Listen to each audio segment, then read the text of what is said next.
Buenas tardes, les damos la bienvenida a la edición central de MBD Noticias de viernes. Así es, ¿cómo andas, Nati? ¿Todo bien? ¿Y tú? Todo bien, por suerte, bienvenidos, bienvenidas. Tenemos hora y media de información por delante y hoy la cultura se apodera de nuestra portada. Porque hoy se celebra la 9ª edición de la Noche de las Librerías que organizan la Intendencia de Montevideo, la Dirección Nacional de Cultura y el Instituto Nacional de Letras. El evento, que comenzó en 2017 como una iniciativa del Centro Cultural de España, reúne hoy a 90 librerías y espacios culturales de todo el país, con actividades para niñas y niños, charlas con autores nacionales e internacionales, lecturas y espectáculos musicales. ¿Y cuál es el objetivo? Bueno, dar visibilidad a las librerías uruguayas como patrimonio e identidad del país, así como destacar la figura del librero y la librera como mediadores entre las publicaciones y el público, según destaca la Intendencia. Las actividades van a comenzar en minutos y se van a extender hasta la 1 de la mañana. Así que los invitamos a ir. La noche promete y ayuda, así que bueno, están todos convocados. Y ahora les convocamos a seguir los titulares de la jornada.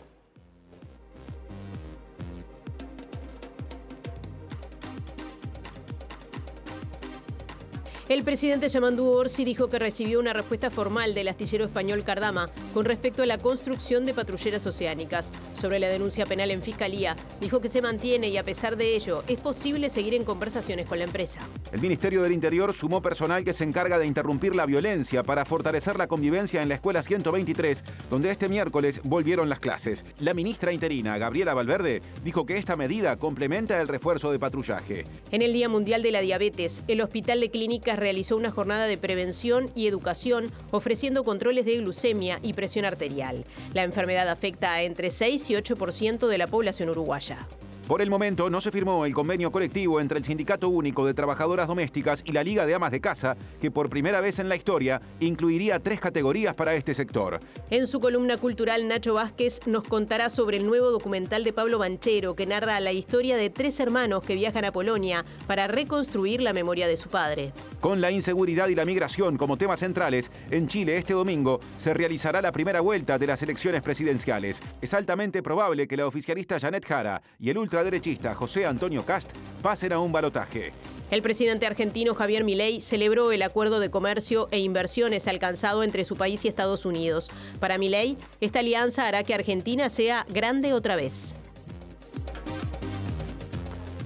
Gracias por estar. Nos pueden seguir, por ejemplo, mediante sus dispositivos, a través de la web de TV Ciudad, de tvciudad.uy. Nuestras emisiones informativas y el resto de la programación por esa vía están justamente accesibles. Lo mismo en el canal de TV Ciudad en YouTube y nos pueden escuchar por Uniradio, sea por aire, 107.7 FM, Montevideo, cercanías, o por su web, uniradio.edu.uy. Sigue ahora Natalia porque hay móviles prontos. Hay móviles en distintos puntos disfrutando de esta tardecita noche en Montevideo, que está preciosa en cuanto al tiempo, y además empezamos por Mariana Abreu, que está en esta preciosa actividad. Mariana. Buenas compañeros, ¿cómo andan? No podía estar más linda la tarde-noche, la verdad, para esta Noche de las Librerías, 9ª edición, con muchísimas actividades, no solamente aquí en Montevideo, sino también en el interior del país. Y aquí estamos en Tristán Narvaja y Mercedes, un punto emblemático. Si hablamos de librerías, en un rato van a estar presentes las autoridades de la Intendencia y del Ministerio de Educación y Cultura, que van a comenzar una recorrida por diferentes puntos que hay actividades culturales, musicales, vinculadas a los libros, pero también a gastronomía, a emprendimientos, en fin. En un ratito les cuento más. Y en la Ciudad Vieja está Martín Duarte, que nos hace un adelanto de un proyecto que envió la Intendencia a la Junta Departamental y genera alguna polémica. Martín. Bueno, sí, estamos hablando de este proyecto a propósito de la instalación de un busto de la figura de Ho Chi Minh. Esto fue debatido en la jornada de ayer en el plenario de la Junta Departamental y no hubo acuerdo entre los ediles. ¿Qué necesita? Bueno, para la aprobación una mayoría especial, es decir, se requieren votos de la oposición para aprobar esta instalación. Fue una solicitud que envió el Ministerio de Relaciones Exteriores con motivo de la visita de la vicepresidenta de Vietnam.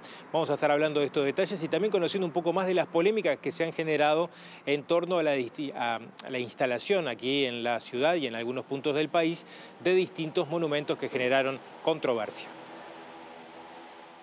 Bueno, seguimos en la recorrida de los móviles bien variados. Diego Martini nos hace un adelanto de esta propuesta del Ministerio de Salud Pública dentro de las políticas de control del tabaquismo. Diego. ¿Qué tal? Buenas tardes, compañeras. Así es, vamos a hablar del primer asistente virtual del Ministerio de Salud Pública para dejar de fumar, así que hablaremos con la directora Laura Jambí en unos minutos. Otro asunto. El ministro de Relaciones Exteriores, Mario Lubetkin, dijo que el gobierno está en proceso de evaluar los alcances y los impactos también para Uruguay del acuerdo alcanzado entre Estados Unidos y Argentina, cuyo canciller, Pablo Quirno, que fue protagonista de este hecho en Washington, en las últimas horas habló defendiendo justamente lo que alcanzó en representación de su país. Nosotros tenemos un espacio preferente dentro de esa estructura arancelaria para poder introducir productos argentinos en el mercado de Estados Unidos. Cuando uno lo compara, por ejemplo, con el acuerdo entre la Unión Europea y Mercosur, que ha tardado o está tardando más de 25 años, ahí uno se da cuenta la importancia de lo que es estar tratando en términos bilaterales teniendo este tipo de relación. Todavía falta mucho trabajo, por lo que entendí, de articulación de acuerdos específicos, etcétera, y nuestros equipos del Ministerio de Economía y Finanzas lo irán analizando y veremos qué oportunidades también se nos brinda a nosotros. Comenzamos el desarrollo de la información. Les contamos que la subsecretaria del Interior, Gabriela Valverde, destacó el trabajo que se viene realizando con la comunidad educativa de la Escuela 123 para rearmar el tejido social y restablecer los vínculos. Valoró la aplicación en esa zona del programa Pelota al Medio a la Esperanza, así como la tarea de las personas que se orientan específicamente a interrumpir la violencia y también la tarea preventiva que realiza la policía en el entorno de la Escuela 123. Llegamos a algunos acuerdos en robustecer la presencia policial y otros dispositivos, porque también está Pelota al Medio trabajando con la comunidad de niñas, niños y con las familias, en el sentido de garantizar una seguridad personal con la policía, pero también en volver a armar este tejido que es tan necesario cuando el ambiente queda en carne viva, ¿no? Entonces, esto entre los dispositivos de policía y los dispositivos de Pelota al Medio, y además vamos a involucrar también, y estamos involucrando los interruptores de violencia para generar determinados acuerdos con la comunidad educativa que tiene que ver con el personal de maestras y dirección, con las familias y con los chiquilines para poder rearmar este tejido que tiene que ser mucho más sano del que está siendo. Ahora retomamos un asunto recién destacado. El ministro de Relaciones Exteriores, Mario Lubetkin, dijo que Uruguay está con las antenas altas, observando justamente el alcance y cómo puede impactar, eventualmente beneficiar a Uruguay el acuerdo alcanzado entre Estados Unidos y Argentina. Aseguró que los equipos técnicos del Ministerio de Economía y Finanzas analizarán qué oportunidades se le abren a Uruguay con Estados Unidos a partir de este acuerdo suscrito con Argentina. Nosotros no tenemos que tomar ninguna posición, es un acuerdo entre dos países legítimos, con quienes tenemos relaciones extraordinarias, sea con Estados Unidos que con Argentina. Tenemos que entenderlo un poco más, ¿no? Porque lo que hemos recibido de los medios es todo muy parcial. Yo me reuniré a inicio de la próxima semana con el nuevo ministro de Relaciones Exteriores de Argentina, viajo a Argentina, ahí entenderemos un poquito más, pero la posición del principio nuestra es si ayuda a otros países y no nos afecta a nosotros, es todo bienvenido. Y la sensación es que son negociaciones que han llevado adelante y que hay gran satisfacción de los dos países, por lo tanto, en línea de máxima damos la bienvenida y estamos con las antenas altas para ver cómo también puede ser útil para nosotros, para nuestro propio desarrollo económico del futuro. ¿Le puede tocar a Uruguay en algún momento firmar un tratado con Estados Unidos? Nosotros no hemos negociado nada, o sea, pues, todo va con una dinámica muy rápida a todos los niveles, por lo tanto, Lo primero es haber recibido la información ayer. Ya sabíamos que se estaba en esta fase de negociación, ahora es analizar los términos. Todavía falta mucho trabajo, por lo que entendí, de articulación de acuerdos específicos, etcétera. Y nuestros equipos del Ministerio de Economía y Finanzas lo irán analizando y veremos qué oportunidades también se nos brinda a nosotros. Nos cambiamos de tema. Este viernes se conmemora el Día Mundial de la Diabetes y el Hospital de Clínicas realizó una jornada de prevención y educación y realizó controles de glucemia y presión arterial. Hablamos con una endocrinóloga, Mercedes Piñeiro, que dijo que esta enfermedad afecta a entre 6 y 8% de la población uruguaya y destacó, atención, que es importante tener un diagnóstico temprano, así como alimentarse bien, hacer ejercicio y evitar, por ende, el sedentarismo. La diabetes muchas veces no se diagnostica, no se sabe que tiene diabetes, entonces conocer el riesgo de diabetes que tengas nos ayuda a cuidarnos y cuidar a la familia. Además, este año agregamos, por un estudio que hicimos en el Clínicas, en el que vimos que solo 30% de las mujeres que tuvieron diabetes en el embarazo se hicieron el control posterior, estamos ofreciendo a las mujeres que tuvieron diabetes durante el embarazo y no se han hecho el control después del parto, a que se hagan una prueba de tolerancia oral a la glucosa. Los estudios han mostrado que el 6 al 8% de la población uruguaya tiene diabetes. Algunos no saben que tienen diabetes. La diabetes afecta a más de 600 millones de personas en el mundo y en realidad mucha gente en la diabetes tipo 2 no sabe que tiene diabetes, pasa desapercibida. Por eso es importante en realidad pesquisarla. La diabetes tipo 2 está muy vinculada a la obesidad, sobrepeso, sedentarismo, hábitos poco saludables. Entonces, conocer que uno tiene la enfermedad puede hacer que nosotros podamos intervenir en la prevención, ¿no? Mantener un peso adecuado, poder comer saludablemente, no fumar y realizar actividad física son fundamentales para prevenir esta enfermedad.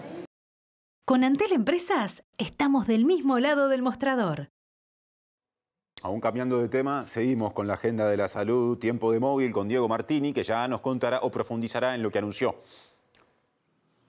Sí, así es, compañeros. Como informábamos, el Ministerio de Salud Pública lanzó el primer programa virtual para ayudar justamente a dejar de consumir tabaco. Y para hablar de esto estamos con Laura Zambí, quien es justamente la directora de esta área del Ministerio de Salud Pública. Laura, gracias por estos minutos. Bueno, ¿en qué consiste este asistente virtual que se lanzó? Buenas tardes. Bueno, el asistente virtual es como una herramienta más de acompañamiento para las personas que quieren dejar de fumar. Es muy fácil su utilización porque se usa a través de un WhatsApp. Las personas solo se tienen que agendar un WhatsApp, que es el WhatsApp del asistente virtual del Estado, GUBUI, que es sencillo de acordarse porque es 091-365-724, pensando en que está disponible los 365 días del año, 7 días de la semana y 24 horas.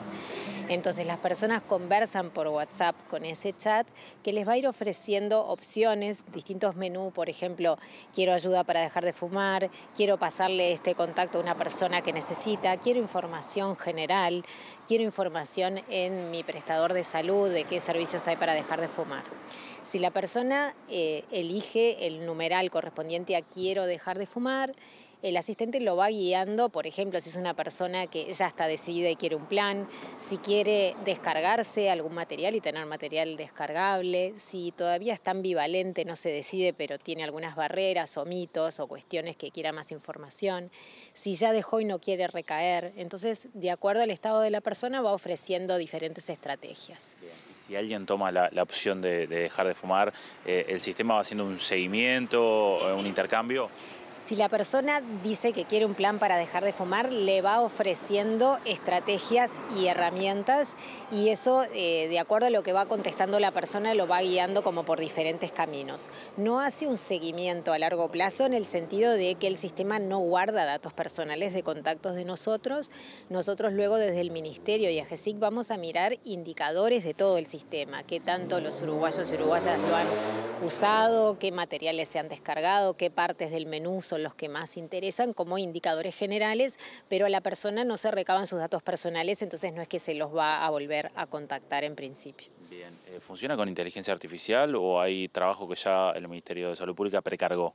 En realidad hay todo un trabajo precargado con AGESIC. Tengo entendido que son de estos que se llaman chatbots, que tienen algo de inteligencia artificial detrás, pero son como menús precargados que desde el punto de vista técnico fueron vistos también con los equipos del Hospital de Clínicas, del Fondo Nacional de Recursos, de las comisiones honorarias, como para tener un respaldo técnico de cada una de las estrategias que se dan en todo el flujo de conversación del asistente virtual.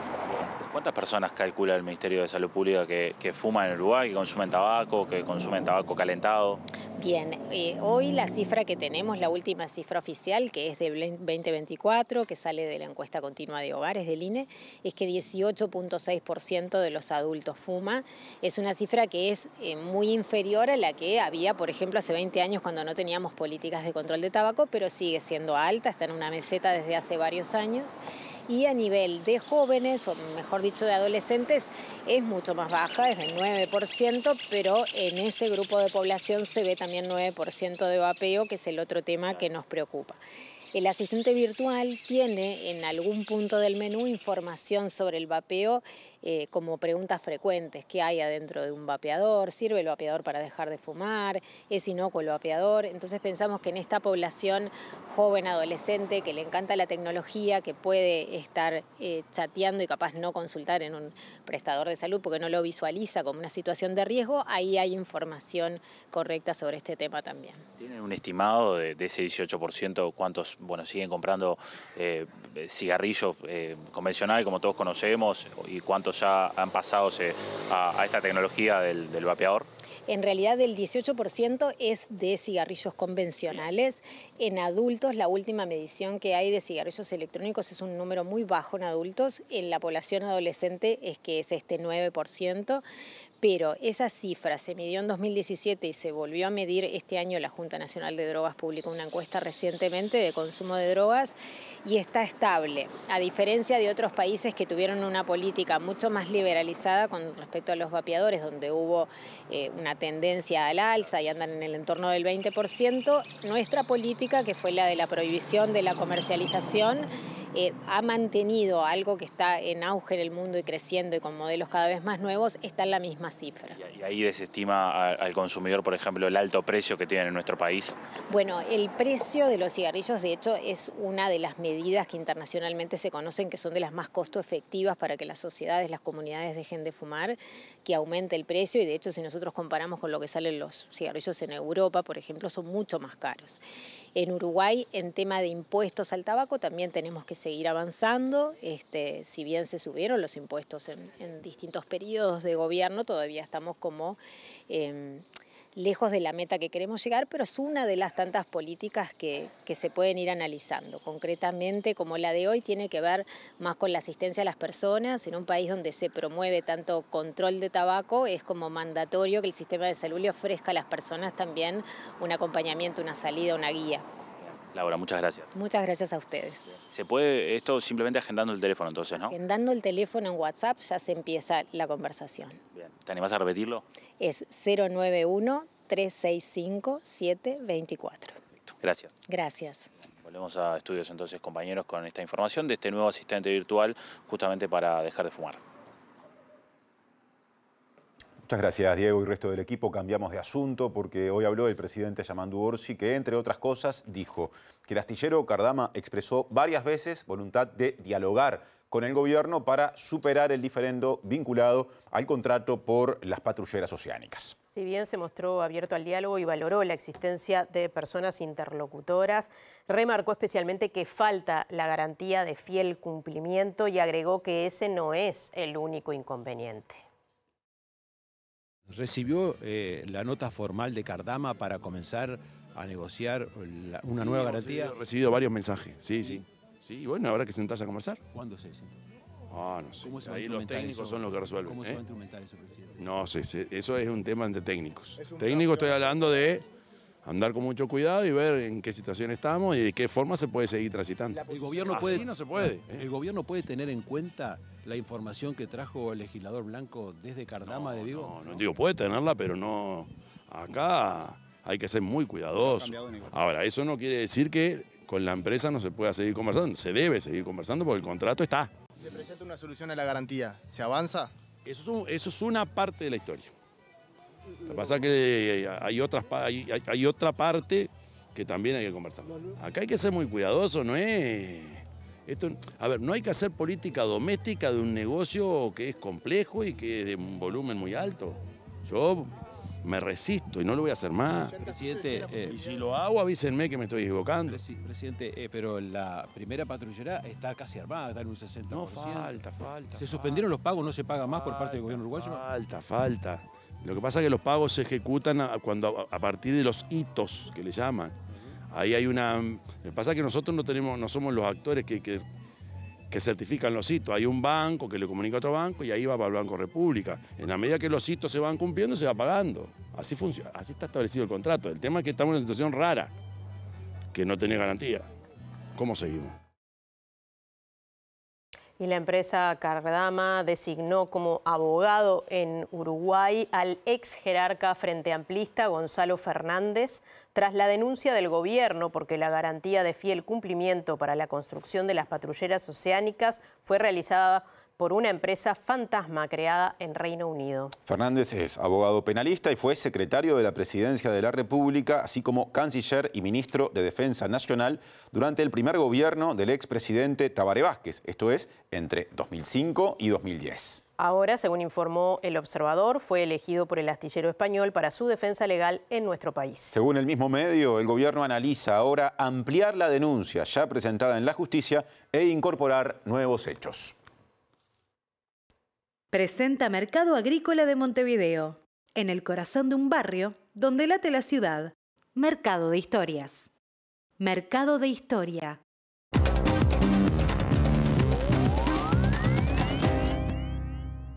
¿Qué tal? Buenas tardes. Lo destacábamos más temprano en la edición del mediodía que el próximo domingo la atención electoral se va a centrar en Chile, donde unos 15 millones de chilenos están llamados a las urnas por primera vez en forma obligatoria para estas elecciones presidenciales que se presume, según las encuestas, va a tener indudablemente una segunda vuelta. Hasta este momento, y de acuerdo a las encuestas, Janet Jara, candidata oficialista, encabeza las intenciones de voto, seguida por José Antonio Kast del Partido Republicano, que es el candidato que aparece con mejores posibilidades de pasar a la segunda vuelta, seguido por el candidato ultraderechista también, pero de carácter libertario, más al estilo Milei, Johannes Kaiser, quien estaría muy cerca de Kast, y en cuarto lugar estaría Evelyn Matei, una representante de la UDI, la derecha tradicional chilena, que no tiene mayores posibilidades, pero que podría sumar en el balotaje. Todo esto se da en un contexto muy especial y de incertidumbre, porque por primera vez 5 millones de personas que habitualmente no votaban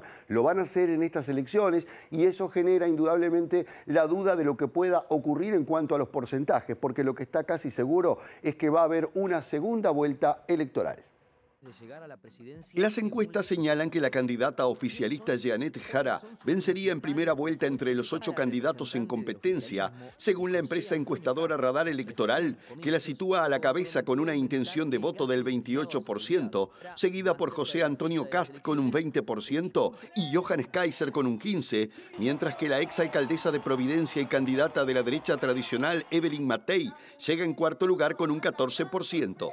Tanto Kast como Jara han enfocado sus campañas en el combate a la delincuencia y la migración irregular, ya que en Chile viven unos 337.000 extranjeros indocumentados, la mayoría venezolanos, según cifras oficiales. El aumento de los homicidios que se triplicaron en la última década, los robos con violencia y el secuestro extorsivo han disparado el temor en un país que, sin embargo, sigue siendo uno de los más seguros de América Latina. La ex ministra de Trabajo de Gabriel Boric y candidata oficialista Janet Jara afirmó durante el cierre de su campaña que no solamente hay en juego una candidatura, sino una mirada del país hacia el futuro, y que su compromiso es que cada familia chilena pueda llegar tranquila a fin de mes, con dignidad, trabajo decente y buenos salarios, y que durante su gobierno no solo habrá mayor seguridad pública en los barrios, sino que además va a tirar del hilo donde más les duele, que es en la ruta del dinero sucio, según prometió Jara. El candidato de ultraderecha José Antonio Kast, que va por su tercer intento de llegar al Palacio de la Moneda, afirmó que su partido republicano tiene la mejor opción para derrotar a la izquierda y llegar al poder el 11 de marzo, asegurando que Chile no está condenado al caos ni a la mediocridad, sino a la grandeza, prometiendo mano dura contra la delincuencia y la migración ilegal y un ambicioso recorte fiscal de $6.000 millones en 18 meses, entre otras medidas. Los gobiernos de Estados Unidos y Argentina han calificado como una alianza estratégica el acuerdo comercial logrado entre ambos países y anunciado ayer por la Casa Blanca, que tiene que ver con una serie de exoneraciones a las importaciones argentinas. También hay un tema arancelario recíproco que se ha manifestado dentro de una serie de puntos que están dentro de este acuerdo, que genera preocupación a nivel del Mercosur porque no se sabe hasta dónde puede llegar. Lo que sí se sabe es que hoy tuvo un efecto inmediato en las acciones de las exportaciones argentinas en Wall Street, que se vieron favorecidas por este anuncio que fue celebrado por el presidente argentino Javier Milei durante una actividad en la provincia de Corrientes, que exhibió esto como un logro de su gobierno y el comienzo de una nueva relación que va a llevar a la Argentina a ser nuevamente grande, según dijo Milei. El gobierno de Estados Unidos anunció este jueves un amplio acuerdo comercial con Argentina que marca un avance decisivo en su relación económica, y en el comunicado oficial publicado por la Casa Blanca, los presidentes Donald Trump y Javier Milei reafirmaron su alianza estratégica y declararon que el nuevo marco busca impulsar el crecimiento a largo plazo, ampliar oportunidades y crear un entorno de comercio e innovación basado en reglas. Según declaró Washington, el convenio está fundamentado en valores democráticos compartidos y una visión común de la libre empresa, la iniciativa privada y los mercados abiertos. Como parte de este acuerdo, Argentina se compromete a otorgar a productos estadounidenses como maquinaria, tecnologías de la información, vehículos motorizados, dispositivos médicos y una amplia gama de productos agrícolas, así como acceso preferencial a su mercado, mientras que Estados Unidos se prepara para eliminar aranceles recíprocos sobre ciertos recursos naturales y productos farmacéuticos no patentados en reconocimiento a la agenda de reformas argentinas.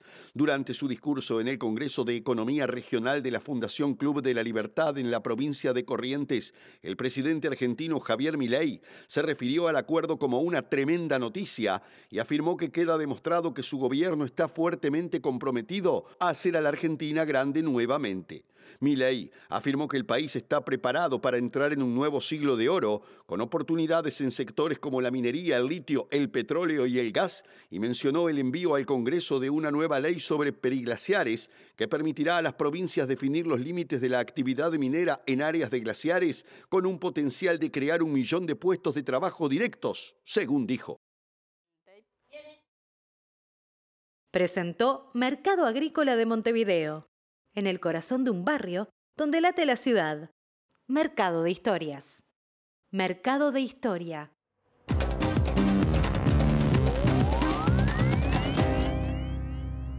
Hoy es viernes, columna de cultura que tiene tanta información que lo tuvimos que dividir en 2 partes. Nacho, ¿cómo estás? Nacho Vázquez, bienvenido. ¿Cómo estás, Nati? ¿Todo bien? Bien. Me alegro. Sí, una columna particular hoy, por eso que decías, porque la vamos a dividir en 2 partes y vamos a cerrar esta primera parte de una manera diferente a lo que estamos habituados.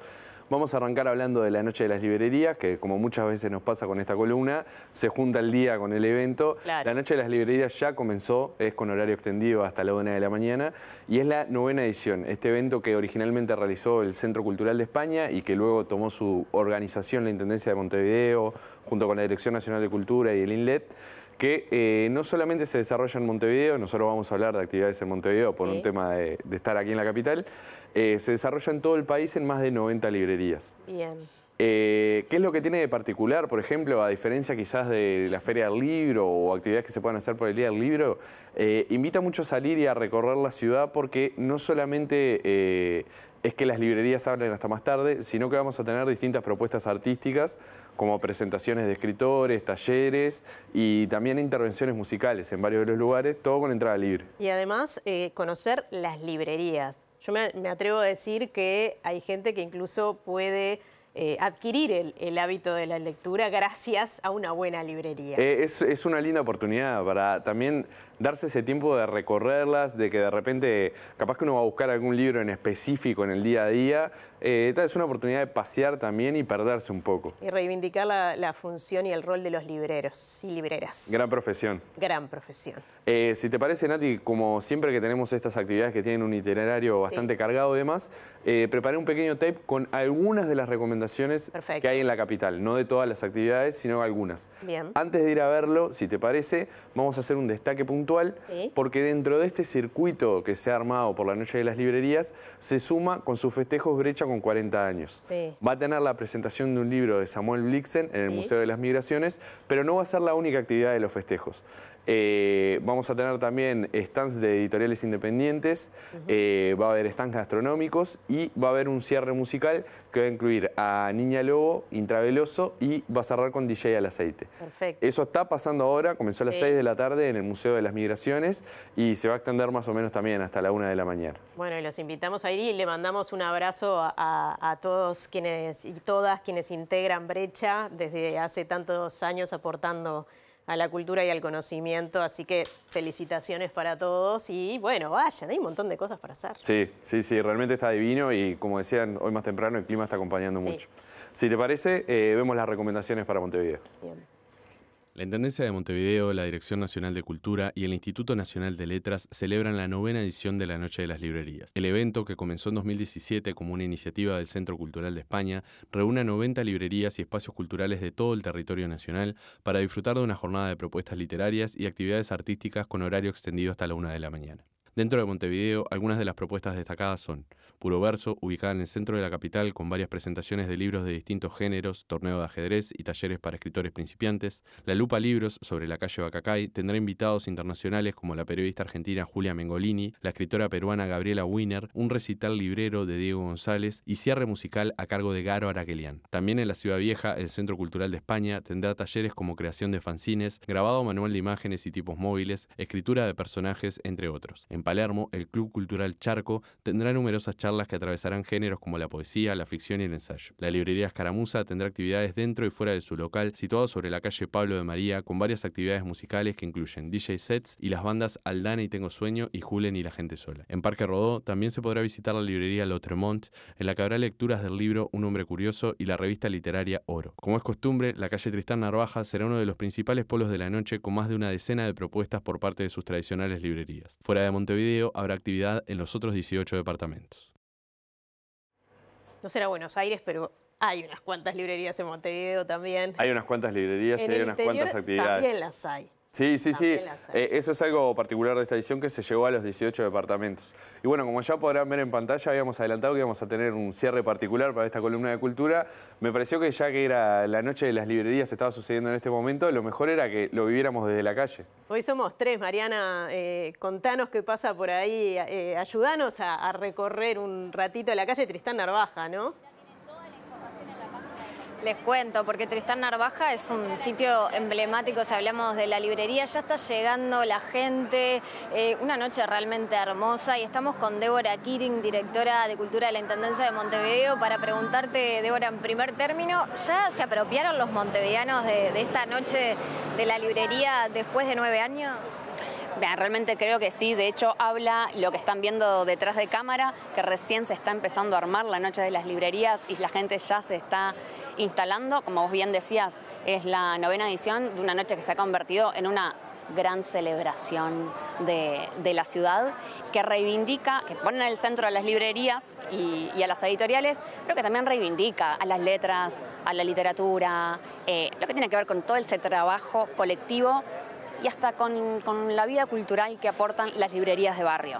De hecho, siempre decimos que creo que uno de los grandes impulsos de esta noche tiene que ver con eso, con acercar a la gente, a vecinas y vecinos, a dialogar con el mundo del libro de maneras muy distintas dependiendo de los intereses, porque hoy, de hecho, quien quiera puede acceder al mapa que hay de la ciudad con todas las librerías que son partes, que están georreferenciadas, con las actividades de cada una. Ahí van a encontrar todo lo que tiene que ver, obviamente, con la literatura y la narrativa, pero también con periodismo, política, gastronomía, tecnología, etc.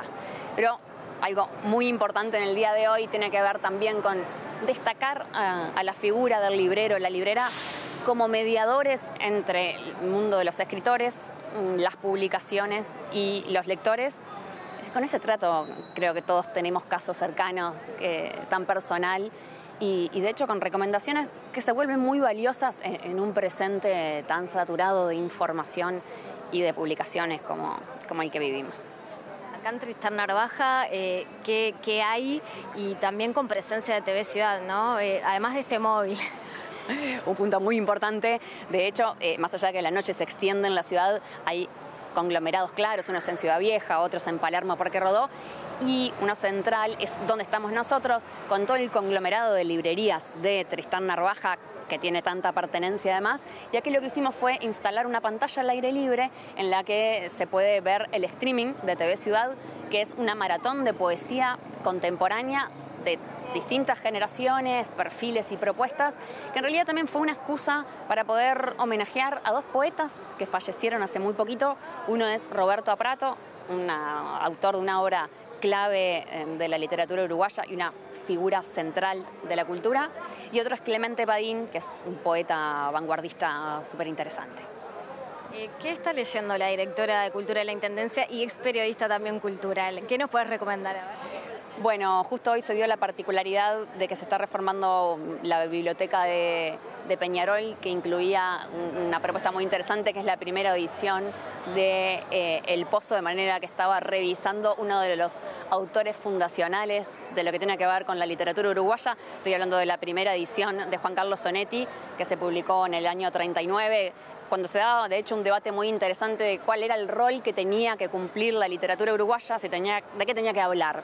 Y ahí se publica una obra muy pionera que planteó que obviamente había que hablar de la aventura, como se decía en ese momento, del hombre, hoy diríamos de hombres y mujeres, que tiene que ver con la aventura de la existencia. Así que bueno, de alguna manera le damos la bienvenida a esta celebración de las letras y la literatura o de la cultura uruguaya. Muchas gracias, Débora Quirin, directora de Cultura de la Intendencia de Montevideo. Queda entonces la invitación hecha en diferentes puntos de la ciudad y también del país, diversas actividades que nuestro compañero Nacho repasaba en detalle, así que bueno, no se la pierdan. Les contamos que por el momento no se firmó el convenio colectivo entre el Sindicato Único de Trabajadoras Domésticas y la Liga de Amas de Casa, que por primera vez en la historia incluiría 3 categorías para este sector. Desde el sindicato se dice que a último momento se agregó una cláusula sobre el fondo social que no había sido parte de lo acordado, y también se señala sentir desprotección de parte del Ministerio de Trabajo y Seguridad Social, donde de todos modos continuará el proceso de negociación que ahora en este momento está en cuarto intermedio. En realidad es una moneda de cambio, en realidad es cambiar categorías por el fondo social que tenemos. Nosotras en realidad el fondo social no lo queremos tocar. En realidad el fondo social se puso sobre la mesa en la primera negociación, o sea, en la primera ronda de negociación. Después se habló muy poco. Bueno, luego no se siguió debatiendo y los borradores del acuerdo se siguieron enviando, se envió a Jurídica y el día jueves, el día miércoles a la noche, nos mandan el último borrador, después que ya había pasado por Jurídica, con la cláusula con el Fondo Social. Nos parece algo bastante bajo de la otra parte. El Fondo Social es un fondo que tenemos las trabajadoras y la Liga de Amas de Casa en conjunto, que lo firmamos en 2016. En realidad nosotros no queremos sacar ese dinero que tenemos en BPS, pero bueno, eso es algo que tenemos que debatirlo con la Asamblea Nacional de Afiliadas y que todas las compañeras decidan qué debemos hacer con ese dinero que tenemos en BPS, porque con todo lo que está pasando con los fondos sociales, lo que sí debemos aclarar es que nos sentimos bastante desprotegidas en esta instancia en particular, nos sentimos bastante desprotegidas de parte del Ministerio de Trabajo en sí, ¿no? ¿Esperaban otro respaldo?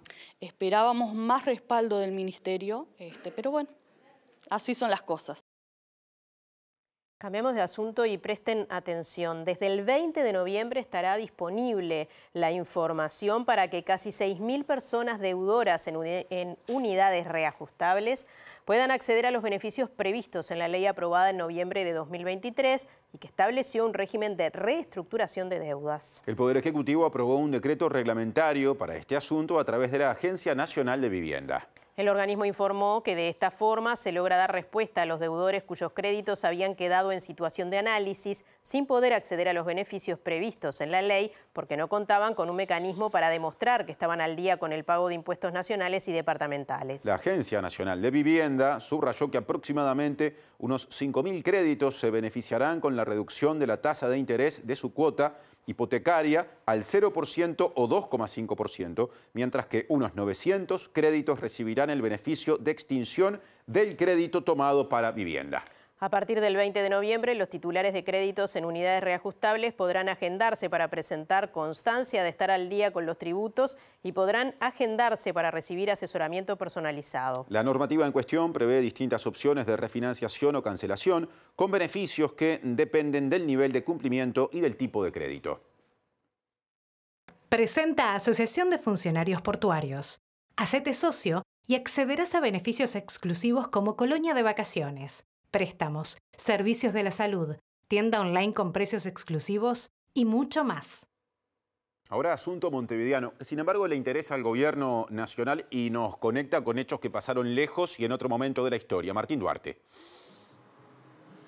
Gracias, Martín. Bueno, estamos en esta preciosa librería Linardi Rizzo, aquí en la calle Juan Carlos Gómez, esquina 25 de mayo, en el marco de esta jornada tan especial, pero para hablar de distintos temas, en particular lo que mencionabas, esta polémica y controversia que ha generado el debate en la Junta Departamental por la instalación de un monumento, en particular este busto que se pretende instalar homenaje a Ho Chi Minh, en particular en un contexto donde en unos días, concretamente entre el 27 y el 29 de noviembre, estará visitando la vicepresidenta de Vietnam nuestro país y hay interés por parte del Ministerio de Relaciones Interiores de que se apruebe en la Junta Departamental. El Partido Nacional ya puso reparos a propósito de esta aprobación que necesita una mayoría especial, es decir, de los 17 votos que tiene el Frente Amplio y la Junta Departamental, más 4 de la oposición para completar esta aprobación. Conversamos de este caso con el edil nacionalista Seijas, que nos brindó su posición y hizo referencia acerca de este debate que ahora pasará a la Comisión de Nomenclatura de la Junta.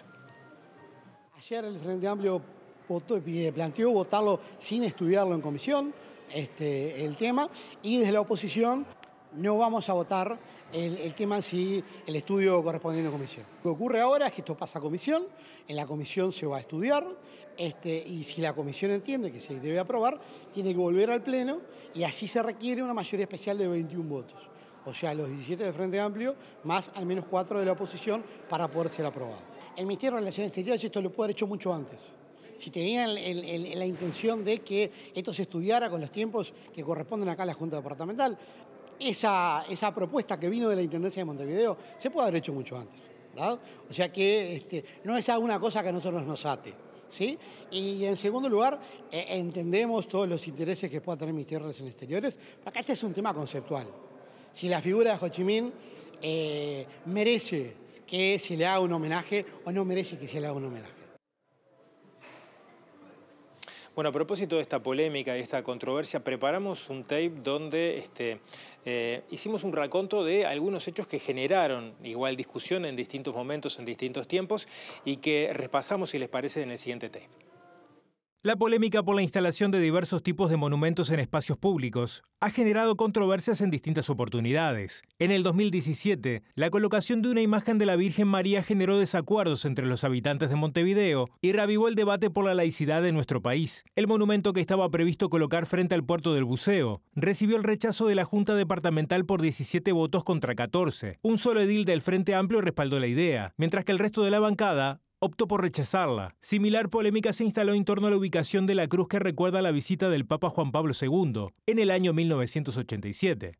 Fue en el 2011, dentro de las propuestas recibidas por el presupuesto participativo, que un vecino propuso reubicar la característica cruz, En plena campaña electoral del 2024, el entonces precandidato colorado Gabriel Gurméndez inició el debate por la instalación de un monumento en la ciudad de 33 e instalado en el 2012 que homenajea a los fundadores del Partido Comunista del Uruguay. Estamos en 33. Esto está en una plaza de 33. En Rusia, donde murieron millones por la dictadura comunista y el totalitarismo, retiraron todos estos monumentos con hoz y martillo. Es como tener una esvástica. Similar indignación generó en algunos vecinos la instalación del monumento al coreano, Greeting Man, donado por el gobierno de Corea e instalado frente a la playa del buceo. Algunos vecinos del barrio se mostraron contrarios a la instalación de esta escultura, por su gran altura de 6 metros. Por último, hasta la popular estatua del David estuvo en el centro de la polémica. La réplica de la cultura de Miguel Ángel, que está en la Intendencia, fue vestida con una camiseta celeste en el Mundial del 2018 y despertó ciertas polémicas. Esto llevó a que el intendente de aquel momento, Daniel Martínez, tuviera que explicar la particular decisión. Nosotros estábamos con ganas de hacer una acción que pusiera Montevideo haciendo el aguante a la celeste. Me parece que no es una falta de respeto a la obra, aclaró el intendente. Le quedaba justita y apretada la camiseta al David en aquel momento, generó polémica, pero bueno, vamos a tener el gusto de charlar unos minutos con el profesor Alejandro Jiménez, profesor de Historia, que va a brindar justamente en algunos minutos un encuentro aquí en la librería a propósito de esta noche tan especial y que preparaste un raconto interesante, además de las polémicas que nosotros generamos, de hechos y debates a propósito de homenajes y de bustos y de estatuas, ¿no? Ahí está, en esta noche las librerías, que es la 8ª edición, tú me convocaste, tú me llamaste y a su vez me pusiste el desafío de ese otro tema que si querés empezamos con ese. Empezamos por eso. Ahí está. Tú hablabas de algunos de los ejemplos, ¿no? Y recordar, bueno, lo del David, el traslado del primer David estaba en Rivera de Acevedo, se pasa para la Intendencia, son los 4 copias del David que hay del original, ¿no? Pero también, por ejemplo, cuando la cruz se dejó después de la presencia del Papa Juan Pablo II, se dejó en el lugar, en 1987, un país laico. O sea, generó una discusión muy importante. Se dejó porque el estrado estaba armado, quizá para las nuevas generaciones fue allí. Sí, exactamente, entonces hay que dejarlo y dio lugar a debates también. Pero también cuando se colocó el monumento, estaba el monumento Uribe al lado de los Techitos Verdes, que es una feria, ¿no? Allí en 18 y Fernández Crespo. Allí también el Partido Nacional consideró de que no era bueno que estuviera allí, se trasladó. O sea, hay distintos ejemplos, ¿no? En Tres Cruces, por ejemplo, ¿no? En Tres Cruces, cuando se corrió el de Rivera, se puso más adelante, más hacia Boulevard, ¿no? Y en Atlántida, recordar la vieja estructura de la fuente de los fundadores, que fue cambiada. Algunos interpretaron que era un hoyo en martillo el símbolo que se había hecho, el artista salió a desmentirlo. O sea, el espacio público siempre genera. Ahora, eso habla un poco conflicto, ¿no? de la manera y la idiosincrasia de ser de los uruguayos, que estamos, obviamente son temas fuertes, por ahí la ideología política y la religión son los que generaron mayores controversias.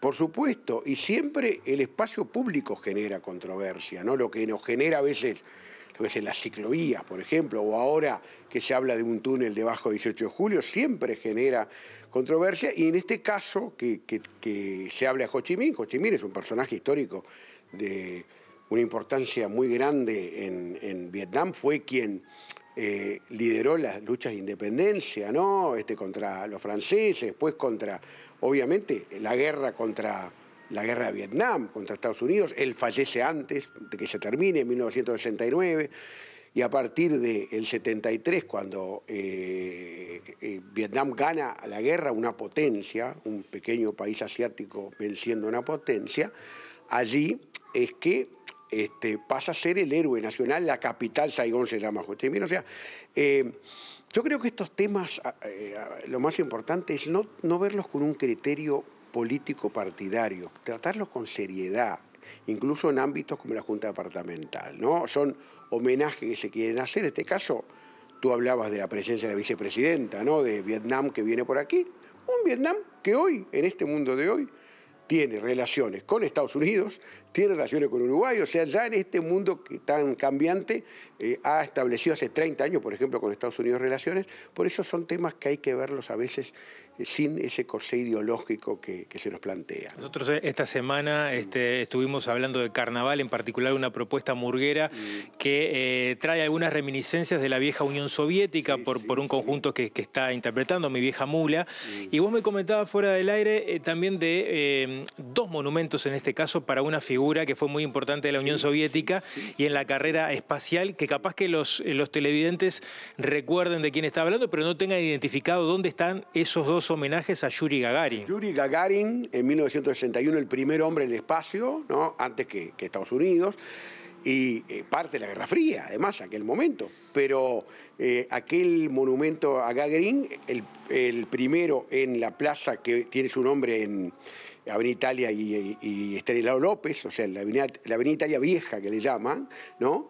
Ahí con casco, pero también hay un monumento en el planetario que está con el traje militar, ¿no? ¿Qué se debe que haya dos? Sí, entre otras cosas porque en un momento el primero lo robaron, o sea, se llevaron la cabeza, o sea, es como tiene como un pedestal de piedra y la cabeza.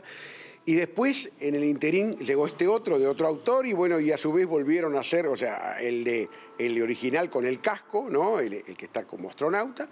En definitiva, un ícono soviético que tiene dos monumentos en Montevideo, un momento que estamos discutiendo, que se está discutiendo en la Junta este tema, ¿no? Bueno, Alejandro, te agradecemos estos minutos. Vamos a hacer la invitación a los televidentes que estén por la zona y se quieran dar una vueltita por acá. Estamos acá, ¿no? Vamos a estar hasta las 10 de la noche aproximadamente.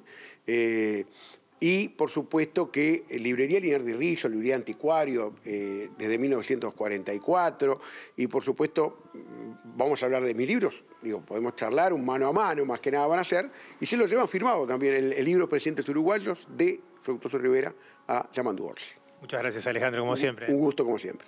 Bueno, compañeros, tuvimos de todo, polémica, homenajes y también libros, y en un ratito los convocamos de algún otro lugar de la ciudad. Ahora tercer bloque de la edición central de MBD Noticias.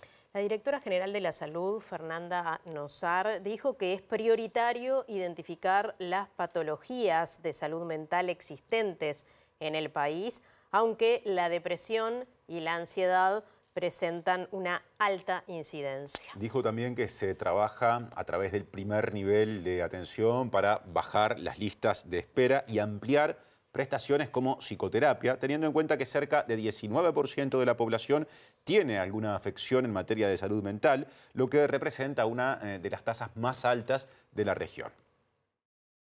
Vamos a hacer un proceso de formación de referentes comunitarios que nos permitan dar sostén a las personas que transitan por un intento de autoeliminación, saber cómo proceder, saber las redes, cómo tenemos que actuar. Y en este proceso de intensificación, hoy en día el seguimiento intensificado para personas que tienen un intento de autoeliminación es hacia la primera semana post-intento de autoeliminación. Nosotros pretendemos, por lo que hemos leído de cómo se comportan las personas, que el seguimiento tiene que ser más extendido. ¿Por qué? Porque suceden las reiteraciones mucho tiempo después. Por lo tanto, no perder de vista esto es un elemento sustancial y nos permitirá sobre todo medir cuánto tenemos hoy y claramente definir después. Hay otros indicadores de salud mental de nuestro país que también los hemos definido claramente y es la prevalencia, porque hablamos de afectación de la salud mental. Bueno, pero ¿cuántas personas del Uruguay tienen afectación de su salud mental? Bueno, las estimaciones son que hasta entre un 18 a 19% de los uruguayos o de las personas viviendo en este país tenemos alguna condición vinculada con afectación de la salud mental, es decir, casi un quinto de la población, de mayor o de menor entidad. La mayoría de los casos sin un grado de dependencia elevado, pero que necesitamos dar respuesta. Definir qué patologías tenemos en nuestro país, prevalece más la depresión y la ansiedad, para definir estrategias no solo de tratamiento y de respuesta del sistema de salud, sino sobre todo de prevención. Y allí destacar el trabajo extremadamente articulado y que pensamos también un despliegue importante a partir del 2026, que tiene que ver con el sistema educativo, curricularmente incorporar estrategias de formación literalmente en aspectos psicoemocionales, en herramientas para el manejo psicoemocional desde la niñez. Eso se aprende, son actitudes, destrezas que aprendemos los humanos. Ahora cambiamos de tema, les contamos que una encuesta de Cifra establece que el 41% de la población montevideana evalúa positivamente el desempeño del intendente Mario Vergara. Según el sondeo, el 39% desaprueba su gestión, el 6% no aprueba ni desaprueba y el 12% no tiene opinión. Entre quienes votan al Frente Amplio, 67% aprueba la gestión y 18% la desaprueba. En cambio, entre quienes votan a la coalición republicana, 59% desaprueba el desempeño del intendente y 21% lo aprueba. En comparación con quienes le antecedieron en el cargo desde el año 2000, la aprobación de los primeros 4 meses de Vergara está quinta entre 6 casos. Es superada por el nivel que a esta altura de su mandato registraba Carolina Cose, quien alcanzaba 55%. También la superan los niveles que ostentaban Mariano Arana, Daniel Martínez y Ricardo Ehrlich, que en el comienzo de sus gestiones tenían 53, 52 y 51% de aprobación respectivamente. En cambio, el apoyo a Vergara está por encima del registro de Ana Olivera, que según las encuestas de Cifra comenzó su mandato con 28% de apoyo.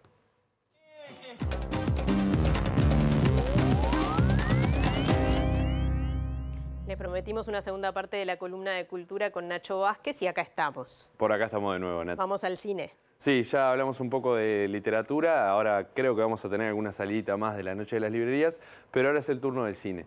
Vamos a hablar de cine porque del 22 al 29 de noviembre, ACAU, la Agencia del Cine y el Audiovisual del Uruguay, con la consigna Nos vemos en el cine, celebra la Semana del Cine Uruguayo. ¿Qué implica esto? La Semana del Cine Uruguayo va a hacer que las películas del catálogo de ACAU del 2025 al 2026 estén disponibles de manera gratuita, tanto en salas como centros culturales, como pantallas y plataformas. Bueno. Cuando hablamos del catálogo 2025-2026, ¿hablamos de películas que se estrenaron este último año y se van a estrenar el año que viene? No. Estamos hablando de las películas que se encuentran dentro del catálogo de la ACAU. Eso quiere decir que, por ejemplo, algunas de las películas que se van a poder ver son clásicos como 25 watts, Whisky, En la puta vida, El viaje hacia el mar.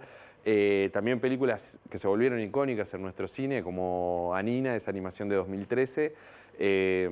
Bosco, el documental sobre el poblado, ni siquiera ciudad homónima italiana, Sí. que fue muy laureado en festivales. Sí, acá, ¿no? Sí. Y algunas cosas más complicadas de encontrar, que creo que eso es lo valioso del festival, además de democratizar el acceso al cine, como pueden ser Tiburones, de Lucía Garibaldi, un coming of age muy lindo. O, por ejemplo, Alcira y el campo de espigas, Sí. que yo tengo que confesar que no la vi, es un documental que tengo pendiente, pero del que tengo muchas ganas, que es sobre Alcira, aquella mítica poeta uruguaya que se hizo conocida en 1968 por su resistencia dentro de la UNAM cuando fue invadida por el ejército mexicano, la UNAM, la Universidad Nacional de México. Muy bien.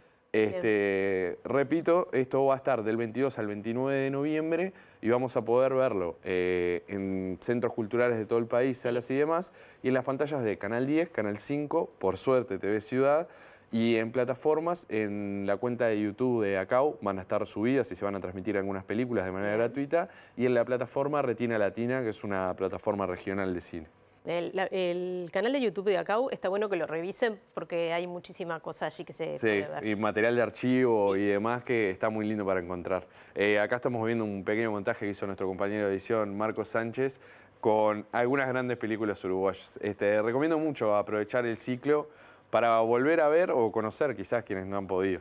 Qué bueno, muy Y bien. vamos a cerrar con cine, con algo más específico y viniendo más hacia acá, porque ayer en Cinemateca se estrenó un documental de Pablo Banchero, Tal vez nos volvamos a encontrar, se llama. Tal vez nos volvamos a encontrar, nos cuenta la historia de Alberto y sus dos hermanos, Lilian y Fabián, que están en busca de la memoria de su padre que vino de Polonia, un inmigrante que emigró justamente a causa de la Segunda Guerra Mundial. Y en este momento de su vida, ya los vemos con una cierta edad, se empieza a cuestionar y a hacer preguntas que no le puede contestar nadie porque su padre ya falleció y al ser de otro país, como que esa memoria se fue perdiendo. Claramente el documental va más allá de la búsqueda, que de por sí es bastante impresionante, como esa pulsión familiar de, bueno, a ver quién era papá, de dónde venimos, qué somos, sino el escarbar en la memoria, como esa mezcla que tenemos muchas veces que rellenamos con recuerdos inventados, lugares de la infancia o cosas que nuestra familia no nos llegó a contar. Creo que eso es como lo rico, el desentrañar la memoria, el escarbar en eso y dentro de este marco de Uruguay-Polonia se vuelve muchísimo más atractivo. Tal vez nos volvamos a encontrar, de Pablo Banchero. Está en Cinemateca, en Sala B, en el Complejo Life, también en algunas salas del interior. Y si te parece, Nati, para cerrar esta columna, nos vamos viendo el tráiler. Recomiendo además porque es una historia muy cercana a muchas uruguayas y uruguayos que somos hijos, nietos de inmigrantes y que seguramente en muchos casos el que puede va a recuperar. Y creo que fuera de la inmigración, sin duda, es muy interpelante para una población como la nuestra, pero también para aquellos que no tienen o no tenemos familiares mayores, empiezan a surgir como esas dudas. Che, si yo quiero averiguar esto, ¿a dónde lo voy a buscar? Sí, claro. Bueno, un poco de eso trata, tal vez nos volvamos a encontrar. Vamos a ver el tráiler entonces. Vamos a ver el tráiler. Siempre me pregunto, fantaseo con diálogos que no tuve con papá. Padre era un inmigrante, un hijo de la guerra. En 98, ¿qué es esto? Se fue de Polonia con la amenaza de la guerra. Él se fue con su hermano, dejando a sus padres y otro hermano atrás. Me encantaría poder sentar a mi padre y a los abuelos y que me cuenten. Yo por lo menos sé muy poco lo que pasó allá en Kosovo. It's a small village. You don't know. I know. Siempre que me preguntan a mí, me dicen, ¿cómo te llevas con tu hermano? Me llevo bien, pero hermanos... Te iba a hacer una pregunta. ¿Por qué estudiaste en Brasil y no en Uruguay? Eso que tiene que ver con todo. Tenemos una vida de desencuentros los hermanos. ¿Y Kosovo? ¿Qué es lo que nos interesa? Tengo que descubrir qué pasó ahí. Nick Zorgina? ¿Familia? You know him? His man? No. Który mnie studentom stał. We are looking. Moje nie takie nazwisko. Na zdrowie. Na zdrowie. Thank you. Dziękuję. Dziękuję.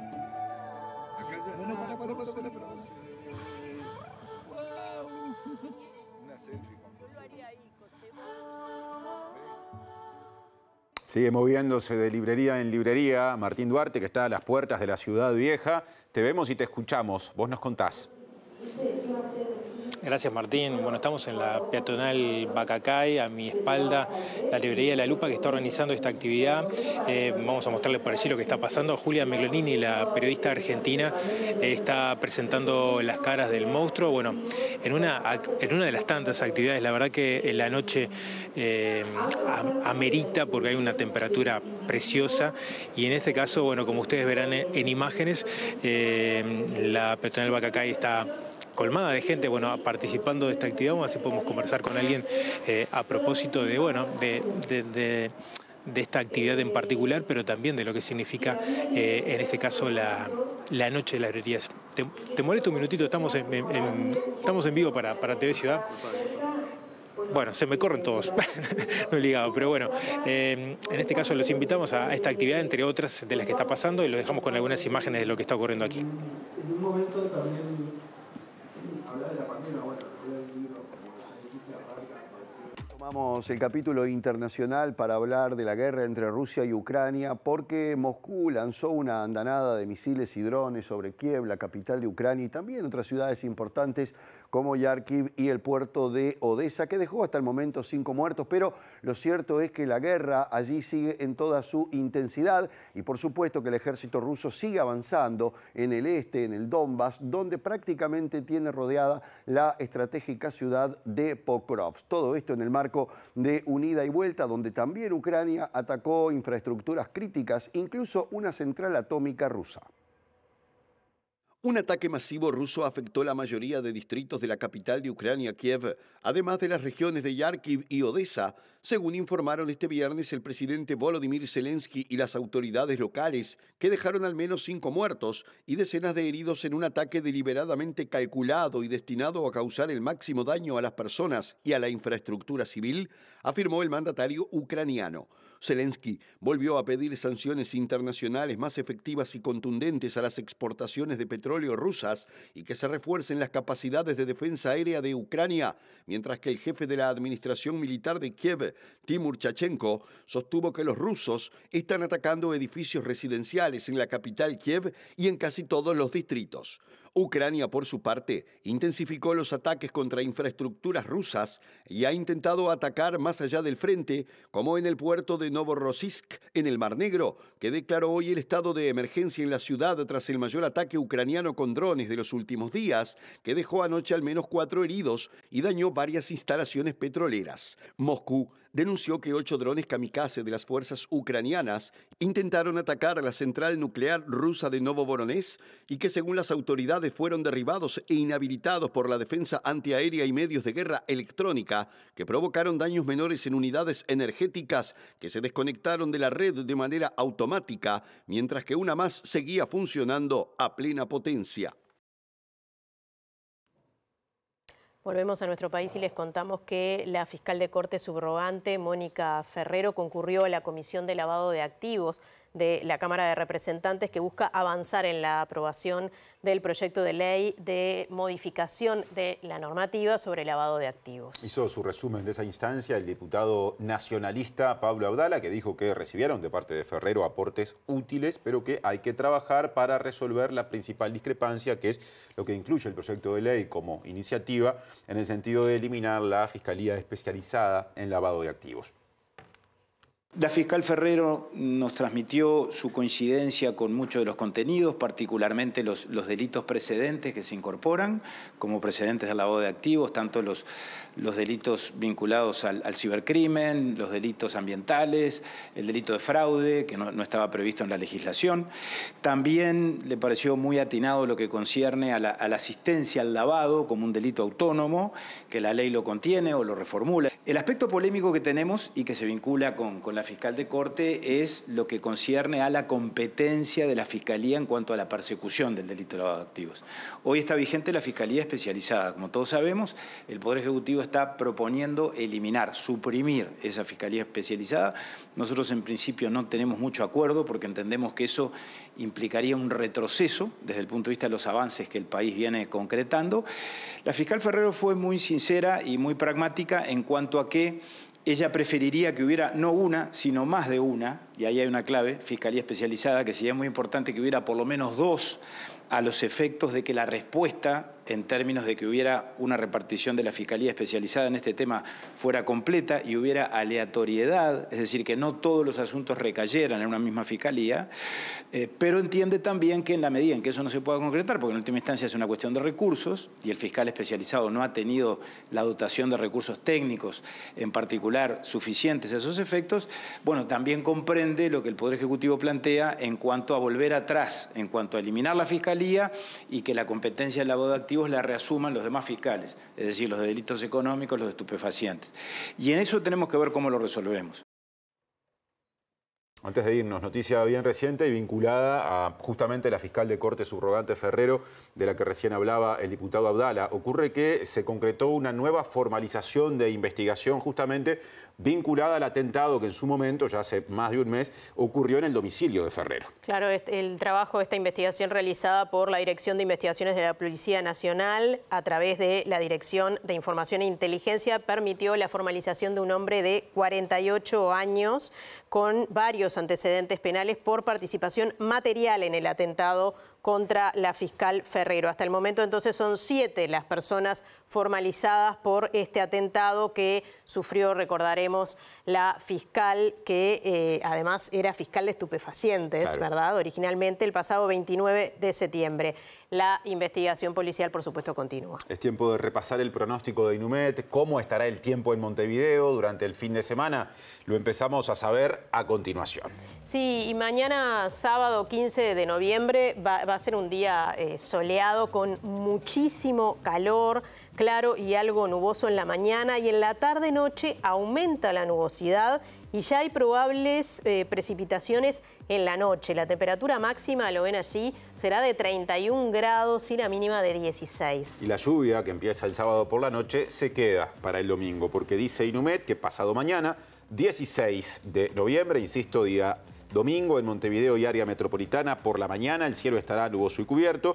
Habrá precipitaciones y tormentas, y por la tarde y la noche cubierto a nuboso y algo nuboso, precipitaciones, tormentas, y además va a estar ventoso en esa segunda mitad del día. Las temperaturas extremas previstas para el domingo son, sobre todo en el caso de la máxima, sensiblemente inferiores o inferior a lo que se marca para el sábado. Una máxima de 22 grados y una mínima de 17. Bueno, a tratar de tomar todas las precauciones. Hay anunciados además vientos fuertes, así que mucho cuidado. Y este descenso de casi 10 grados de temperatura de un día para el otro. No se vayan de la pantalla de TV Ciudad, ya viene el lado B. Luego el resumen de MBD Noticias en síntesis. Durante todo el fin de semana habrá información en las redes sociales de MBD Noticias y el domingo a las 7 de la tarde el noticiero estará al aire otra vez. El lunes nos reencontramos, Así Martín. es. Que pasen bien. Gracias por estar.